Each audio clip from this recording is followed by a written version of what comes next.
It's not perfect. It's perfect. So perfect. The talks for the month of January will set the tone for the whole year. So I want them to be really based. I want them to be rooted in our teachings, in Science of Mind teachings. And each Sunday, it's my intention to deepen our understanding of these spiritual truths, of our teachings, and what they really mean to us, and how we can really apply them in our lives practically, so we can use this stuff to live better lives. When things happen, we know how to reach for those tools that we learn here. So the founder of Science of Mind of Religious Science is Dr. Ernest Holmes, and those are the books that we're going to be using this week. And just to let you kind of think about this for a minute, do you remember the first time that you walked into any kind of spiritual center like this, religious science? How you felt? If it was Joyful Gathering, or it could have been another one, it could have been any of the religious, hundreds of thousands of religious science centers throughout the world, and how you really felt. And maybe you discovered Ernest Holmes by reading the books, because I know people that learned about Science of Mind by reading the books, but I think there's a lot of power in community and what resonated with you. For me personally, what transformed my thinking and what felt right to me was the class. The Foundations for Living, or the Foundations of Science of Mind, the teachings in that class totally transformed my entire life. They truly did. Something I could believe in, something that felt right. You know, it felt just right. I'm like, wow. This is what I've been praying for 2 years. This feels right. So just think about that, because, you know, there are many different avenues, and people are searching for something that they can resonate with, something that helps uplift them, something spiritual, if you will. And so I remember hearing the first time well, it was more of the classes for me, but then I got into Sunday service. But I got into the community and the love, you know, and the love that's in this room right now. But I remember hearing concepts like God is a loving, creative intelligence that is in everything. That means the God energy is in me. This is what I was hearing. I connect with that energy through my consciousness. That's through my awareness. But when we wake up and we're aware, then we become conscious. So we have to first know that there's something to be conscious of, to be aware of. I learned that there is a power in my word that I create. Do you know you create your lives? There is a power for good in the universe. I like that one. And those were some of the ideas that those are some of the ideas that we're going to be looking at this morning and this whole month. We're going to look at the fundamental teachings of Science of Mind that apply to our needs and aspirations of humanity, as to paraphrase Ernest Holmes. So I want to set the tone today, and really for the month, by reading a portion of the foreword in the Science of Mind textbook, which is a big book back there on our book table. It's the basics of Science of Mind, written by Ernest Holmes. But the foreword in that book was written by Dr. William Hornaday. And he was a former Christian minister and missionary who became Ernest Holmes' protege and was a devotee of his, devoted his whole life to teachings. Because we don't devote ourselves to a person. We devote ourselves to ourselves. So this morning the talk is this thing called you, because it's all about you, each and every one of us.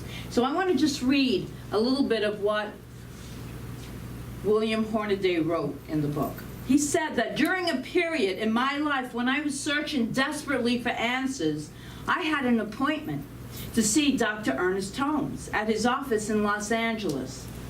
I had never met him personally, but had attended his lectures, and his international reputation as a philosopher and spiritual leader and teacher were well known to me. As the time for our appointment neared, I began feeling slightly apprehensive about meeting such a person of such eminence. When his secretary opened the door, I saw a smiling man come in toward me. He was small in stature and casually dressed in sports clothes. He shook my hand and said, "You must be Bill. I'm Ernest. Welcome." "And I will always treasure that first meeting," he said, "because I immediately had a special feeling of complete rapport with him. We talked of many things, and our discussion was very frank concerning my personal activities as well as my beliefs and feelings about life in general. Finally, he said, Ernest Holmes said, what I really want to know about are the results of your belief. Are you satisfied with the results? Where are you going in life?" After a moment, I said, "I don't know." He responded quickly, "Something within you does. So together, let's find it." And that's kind of what the intention is for this month. That is thing that is within you, that true self of who you are. And so, to finish up his statement, that simple thought-provoking statement caused me to ponder deeply, to begin reassessing my own values, and ultimately to initiate a spiritual search so rewarding that it has never ended. And that is how I feel also. That once I took that step on this path of science of mind, it never ends. It's so refreshing. It is so alive with possibilities. It's not like you reach a place. It is forever unfolding because we are forever becoming, since that is the nature of God, of spirit, is always to becoming more of itself. So it is our nature. That's the truth of who we are. And so, there was more that he said, but I don't want to read it all.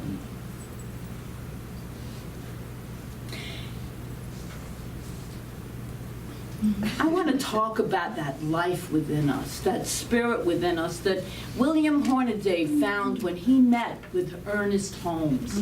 And something within him resonated with what this man was talking about. And I think most of you who have come here on Sundays and have been in the classes know that this is life-transforming work.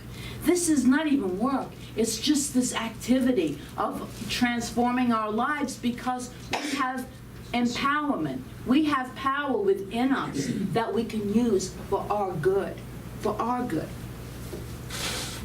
And it's all a wonderful gift that we give ourselves. And the final statement that Hornaday wrote in that foreword was, "You too will find answers and practical solutions to life's challenges, and I believe this will lead to the fulfillment of your innermost desires." So this is one that I agree with because it's exactly what these teachings have done for me and a lot of you. Have you not used this? Have you not seen a difference? We say, if you don't believe me, try it for yourself. Don't believe me. I don't know anything. I know very little. You know so much when you connect with that infinite spirit within. It has all the answers, all the solutions. It's the beauty of who you are. So I can't give you you. You turn within and connect with the divine you.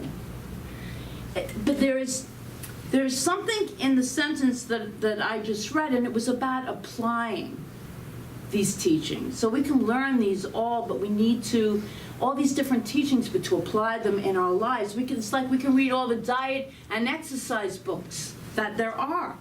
But until we get moving, until we make some decisions, until we take action, nothing happens. Nothing happens. So what are reading into our thinking and our actions, or are we doing? How are we applying these teachings that we learn about? How are we applying them in our lives? Think for a second. How are you applying what you come here and listen to, what you go to the classes and learn? How are you applying it in your life? wonderful New Thought minister who just recently passed away 2 weeks ago, Reverend Johnny Coleman. She said, this stuff works if you work it. She also said, if you know it, you show it. If you know it, you show it. Action. Let it just radiate from your being. But it's more than just knowing these principles in your head. It's bringing them into your heart and making them a part of who you are. Making them a part of who you are, into your thinking. It's like, we say brainwashing can be a good thing because you're washing away those old stories from your head and replacing them with something kinder and so much more magnificent. So one of my favorite books by Ernest Holmes is This Thing Called You, which is what the title of this talk is today. And in it he writes, the greatest gift life could have made to you is yourself. You are a spontaneous, self-choosing center in life, the great drama of being, the joy of becoming, the certainty of eternal expansion. You could not have asked for more, and more could not have been given. That is a great little book, and we do have that on our book table, and we're going to be getting more of them. That is a great book, This Thing Called You. Life will be to you what you are to it. There is a divine, listen to this, there is a divine pattern at the center of your being. It knows everything. It is everything. And this divine pattern, this divinity is waiting for you to turn within and recognize it, awaken to it. You must somehow link your will, your thought, your intellect, your imagination, and your feeling with that divine presence within. That's when we become aligned, as we use that word align. That's when we become centered. That's when we really wake up and say, wow, I have choice here. I have choice. Specifically, though, today we'll look at this thing called you and see what that divine presence really is within you and what form it can take as you. This divine pattern that has manifested itself, this divine pattern that has manifested itself in life, in this human realm, in this experience as you. The beauty of how Holmes phrases that divine within is so clear and so eloquent. It's just waiting for our recognition of it.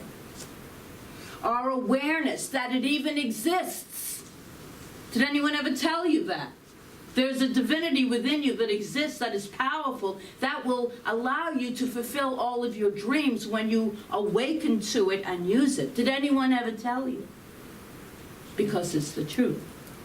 It's the truth. And it's very comforting to me to know that it's not just my mind that's making all these decisions. There's a power for good that is guiding me, that is part of me, that is my true eternal self. When I leave this body, when this body is finished, that there is that part of me that is eternal. It feels very good to me, very confident, and it feels right. In this thing called you, Ernest Holmes wrote, if God created you after his own nature, and there is nothing else he could have made you out of, then the thing you are after is already here, within you. The only things that stand between you and it are the accumulated thoughts, beliefs, emotions of the ages. But there is nothing, I like this part, there is nothing there that has not been put there either by yourself or by humankind. What has been put there can be removed. So we are not victims. We are not chained to those beliefs that we think are the only truth. And I want to illustrate this. I want to illustrate this by taking you on a little imaginary journey this morning. Are you willing to go with me? Sure. Just relax. And just relax into your seats. And we'll just go on this little, so close your eyes if you're comfortable. And take a couple of really deep breaths. That breath will always bring us back to the center. relaxing into your seat. Imagine now, if you will, a most brilliant gemstone. Let whatever stone comes to mind, come to mind. Perhaps it's a brilliant emerald, a rich red ruby, a clear and sparkling diamond. Could be a deep blue sapphire. Just let that image of an exquisite gemstone come into your conscious awareness right now. See it in its fullness. Notice its shape, its size. See it from all sides.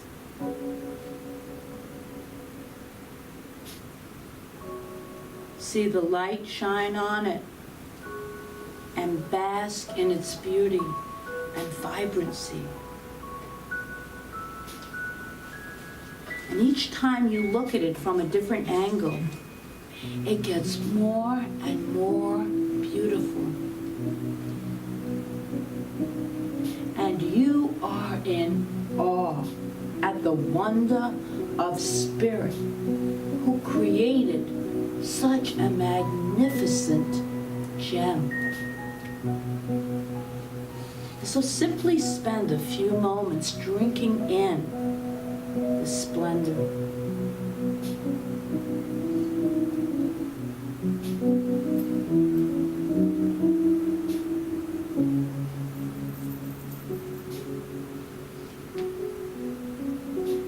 And now I want you to imagine that your beautiful gemstone is placed by the side of the road. There it sits, innocent and beautiful. And then cars start zooming by. There happens to be a mud puddle near your gemstone where it's sitting.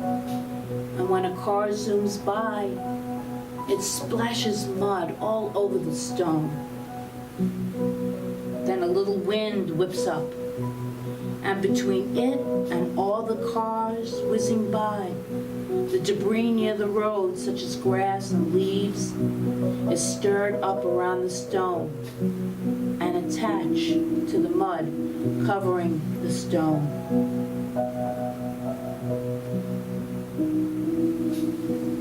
And this keeps happening. Mud is tossed up, debris affixes itself over and over until there is nothing of the gemstone to be seen.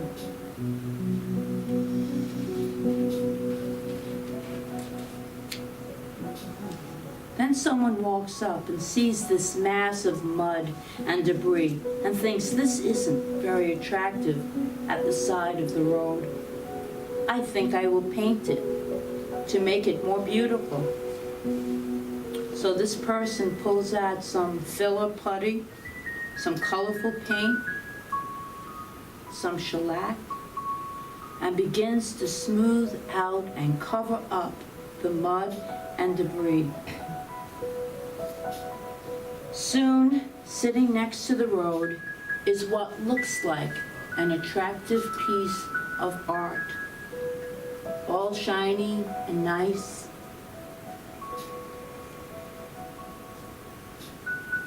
Now take a deep breath. Gently bring your attention back into the room, into the sounds of this room. When you're ready, you can open your eyes.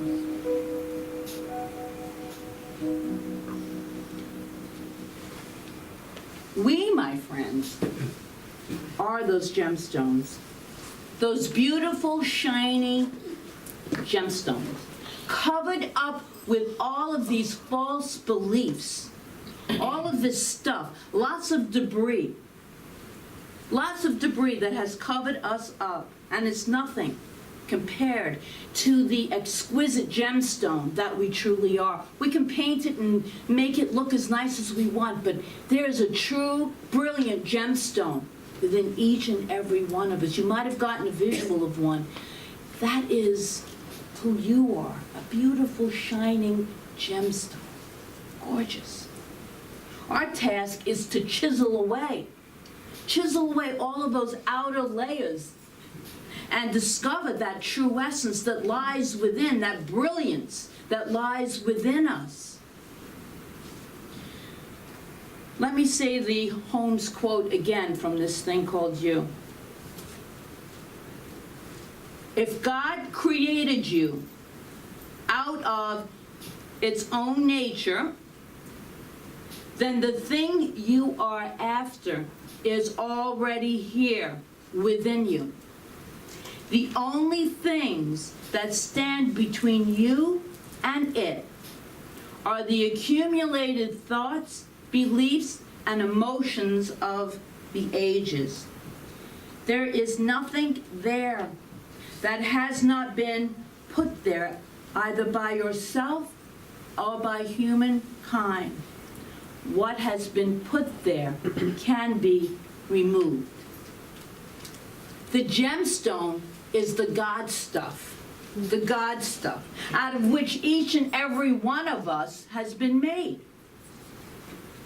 The dirt and the grime and even the coats of paint are what we, our parents, our teachers, society, whatever it's been, culture, education, religious system, have put there. So it's our spiritual work. That's why we're here. It's our spiritual work then to remove these false coverings. They're not the truth. They're not the truth of who we truly are. Meister Eckhart, the 12th century mystic, wrote, "The spiritual life is not a process of addition, but rather of subtraction." The spiritual life is not a process of addition, but rather subtraction. So let's set about subtracting some of those old beliefs and judgments that cover the light from shining within us. Let's set about that in this new year. Now, I said transformations, I guess Spirit wanted that instead of demonstrations. So transformations are seen in 2015. Let's transform some of those beliefs if they're no longer serving us. A very effective way to subtract or to replace these thoughts of dirt and grime that have covered us up is through affirmations, which we're going to do a little bit today. Let us work to wash away some of those judgments, some of those resentments, some of those old ways of thinking that cover up our true essence. We are all brilliant gemstones. Can you believe that? Yes. Can you believe that? Yes. Well, good. Because that's the truth. There's God stuff in you. There's a divine light within you that wants to shine itself. And one way we can do this is through those affirmations. And you can have these affirmations, as you know, you can put them up anywhere to remind yourself, because we forget that we are gemstones, that we are bright lights. We forget. And so maybe some of these affirmations can be, I accept and love myself just the way I am. Wow. I accept and love myself just the way I am. I let go and let God. That's surrender. I am one with all. I see God in everyone. This is the beginning. When we start transforming our old beliefs, we have to have something new to put in there. So the affirmations help us form a new belief. We just finished the 4 agreements class, and we agreed to different beliefs. We're setting ourselves to agree to different beliefs than the ones that we formerly might have been taking up space in our bodies, in our minds, in our energy field. This is the beginning. These affirmations are the beginning of recognizing that divine pattern that exists within us, and knowing that we've been created out of good, out of God. because I am made of God's stuff. Can you all say that? I am made of God's stuff. Say it again. I am made of God's stuff. You are. I believe you. So our beliefs are so powerful, they create our lives. We are not the victims of life. We are the creators of life. We are not the victims. We couldn't imagine coming here into this, we could not imagine that we had anything to do with creating it. We do. We create our lives. We create our experiences. We still, as things, and life happens. Some of the stuff we don't have to sit there and say, how did I create that? But it happens. How do I react to this or respond to this now? This experience is in my face. What can I do? And this is when we turn within and get that divine guidance that's within all of us. That's how we reach heaven on earth, by connecting with the God within. It's not some place that we're going to go to after we leave these bodies. We experience heaven and hell right now, here on earth. I'm saying enough of hell. Let's have a little heaven. Yes. Let's have a little heaven. Amen? Amen. Amen. Yeah, I know we want a little heaven. So Holmes gives us a lot of heaven. We want a lot of heaven. Holmes gives us some beautiful counsel on how to live from our gemstone nature. And this counsel is an excellent way to wash whatever might be covering you. He says, this is what he wrote, and we're going to finish with this. Know that the Spirit is right where you are. It is the very essence of your being. It is at the center as well as the circumference of your life. Learn to sense this divine presence in every thought and act. Let the warmth and color of this presence permeate your entire consciousness. Let this thought be filled with an atmosphere of helpfulness, of life, of givingness, and of peace. Know that the doorway of opportunity is never closed, he writes. I like that. Know that the doorway of opportunity is never closed. Know that experience opens up before you like a blossoming flower. Live in continuous, joyous anticipation. And so repeat after me. The Spirit within me is God. The Spirit within me is God. The living Spirit Almighty is within me now. The living Spirit Almighty is within me now. Spirit is the sustaining principle of my life. Spirit is the sustaining principle of my life. I open my mind to its influx. I open my mind to its influx. I open my consciousness to its inflow. I open my consciousness to its inflow. You're on the right path, and so it is. And so it is.